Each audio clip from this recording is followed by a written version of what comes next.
Supreme court ने Ukraine से भारतीय छात्रों को निकालने की मांग वाली एक याचिका का निपटारा किया है।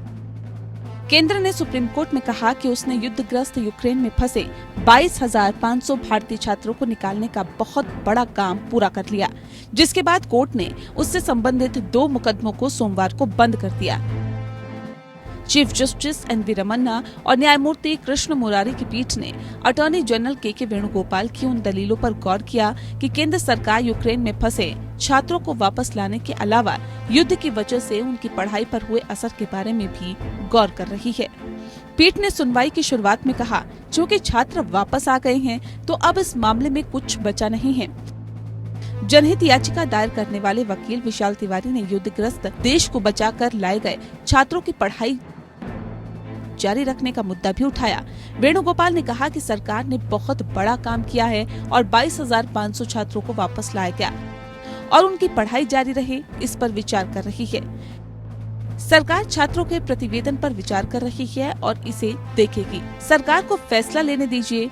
पीठ ने अटॉर्नी जनरल की दलीलों पर गौर किया और मामले को बंद करने का फैसला किया। शीर्ष अदालत ने 4 मार्च को उन दलीलों पर गौर किया था जिसमें कहा गया था कि सरकार ने अभी तक यूक्रेन से 17,000 भारतीय छात्रों को निकाला है। वह तिवारी और बेंगलुरु निवासी फातिमा अहाना की याचिकाओं पर सुनवाई कर रही थी। इससे पहले विदेश मंत्री एस जयशंकर ने संसद के बजट सत्र के दूसरे चरण की कार्रवाई के दौरान यूक्रेन मुद्दे पर संसद में बयान दिया था।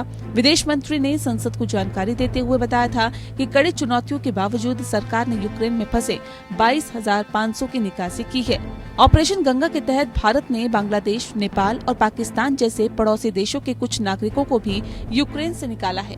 इस दौरान बसों और ट्रेनों के जरिए भारतीयों को यूक्रेन के पश्चिम सीमाओं तक लाया गया और वहां से उन्हें विमान से भारत के लिए रवाना किया गया।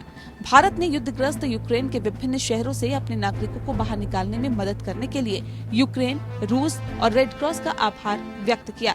विदेश मंत्री ने ट्विटर पर अपने पोस्ट में खास तौर पर यूक्रेन के उत्तर पूर्वी शहर सूमी से भारतीय छात्रों की निकासी का उल्लेख किया, जो बेहद चुनौतीपूर्ण था। Bureau report.